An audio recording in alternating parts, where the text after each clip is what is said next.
من هون طلعنا تعرفنا عليك. عم تزرع مقاومين، عم تزرع فكر لبناني أصيل، عم تزرع فكر ملتزم وملتزمين للبترون، لبشري، لكل لبنان، طبعا لكل جبل لبنان ولجنوب وللباع. شاركناك بالسقاية، جربنا قد ما فينا نلحقك.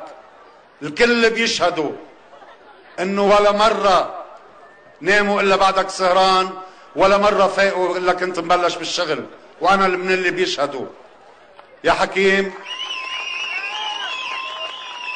هذا الزرع اللي بلشته بالبترون ونشرته بكل لبنان، اجا وقت الجنى، اجا وقت القطاف، اجا وقت الطحن، وهذا الطحن ملوى كل البلد، وغيرك عم بيجعجع بلا طحن.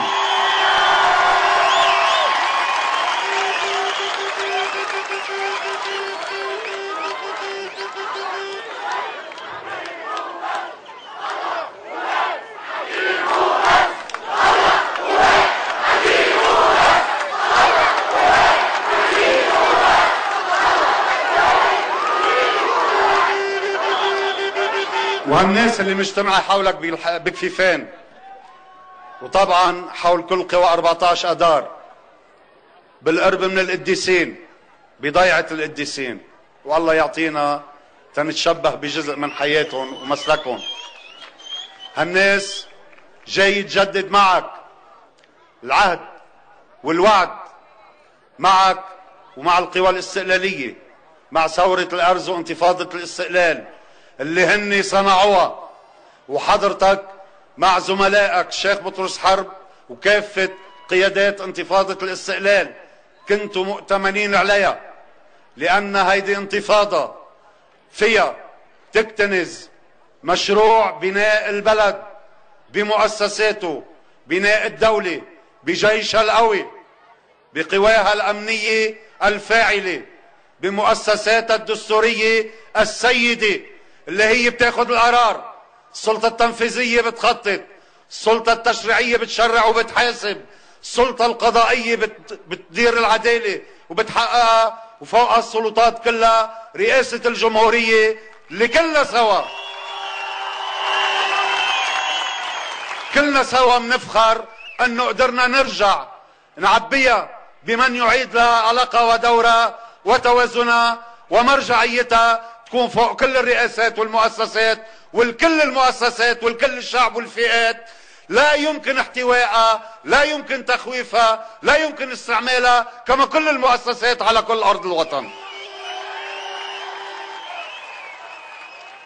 وبهالاستحقاق اللي رايحين عليه، اللي ما قبلنا ولا لحظة من اللحظات انه نستدرج فيه لمواجهة صغيرة على قد اللي عم بيواجهوا، بالقول انها انتخابات عادية، وبالقول انه في حاجات اجتماعية، ومحاولة تلبية هذه الحاجات تيدقوا بضمائر الناس وكراماتهم.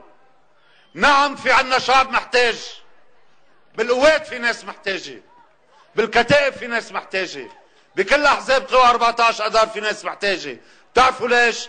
لان هيدي الناس ما بتبيع ضمائرها، مش مأجورة، مش برسم البيع، ما بتوطي راسها لحدا.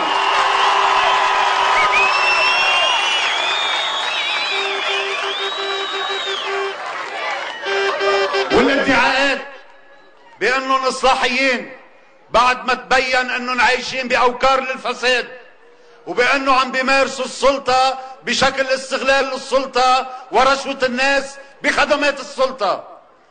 اليوم قلت على احدى المحطات التلفزيونية وراح عيد، في احصى مهضوم خبرنا عنه فخامة الرئيس جميل، كان بيحب يكون بيناتنا لو ظرف بيسمح وجه له تحية، نحييه، انه بين الوزراء اللي مرقوا بالحكم من سنة 92 لسنة 2005 اللي عم بيحرضوكم انه كانت مرحلة فساد ومرحلة استغلال للسلطة، في 22 وزير من اولئك الوزراء بقوى 14 اذار، في اكثر من 50 بقوى 8 اذار، ينظفوا صفوفهم وبعدين بنحكي بالاصلاح وبالتغيير.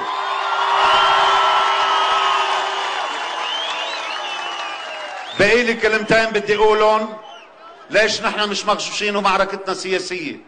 لانه كل ما حاول البعض يضللونا ويحكوا عن انماء واصلاح وخدمات، بيطلع ولي الامر والفقهاء بيناتهم واصحاب الولاية تيقولوا لازم تنتصر المعارضة تيصير لبنان بصف المواجهة، وبيطلع جماعتهم بالبلد تيقولوا اذا انتصرنا ايران رح تسلحنا ورح تسلح الجيش اللبناني. وكلكم تعرفوا ليش. لانه بيظنوا انه رح يصير الجيش اللبناني بتصرف غالبية عم يحلموا ياخذوها، وساعتها طبيعي انه تسلحوا مثل ما سلحت الحزب اللي عم يشتغلها سياستها، تصير كل الدولة تشتغلها سياستها. هذا المشروع دون ارادتكم، دون رأيكم، دون موقفكم، دون تاريخكم وشهدائكم، دون ثورة أرزكم، دون ورقتكم ب7 حزيران اللي بدها تقول لهم لا لمشروعكم، نعم لمشروع الدولة، نعم للحرية، نعم للسيادة، نعم للاستقلال، نعم ل 14 أذار، ونعم كثير كبيرة للقوات اللبنانية وسمير جعجع. ترجمتها بالبترون ورقة وحدة ما في غيرها، 2 لا ثالث لهما بهالمرحلة، الشيخ بطرس حارب ومدعيكم أنطوان زهرة. من جديد أهلا وسهلا فيكم بأرضكم، أرض القداسة كفيفان، بأرض البطولة والكرامة وأرض الكفاءات الكبرى والعطاءات الكبرى، قضاء البترون. أهلا وسهلا بالجميع من جديد يا حكيم، أنت ببيتك بأرضك بجبالك وبين شعبك، أهلا وسهلا فيك.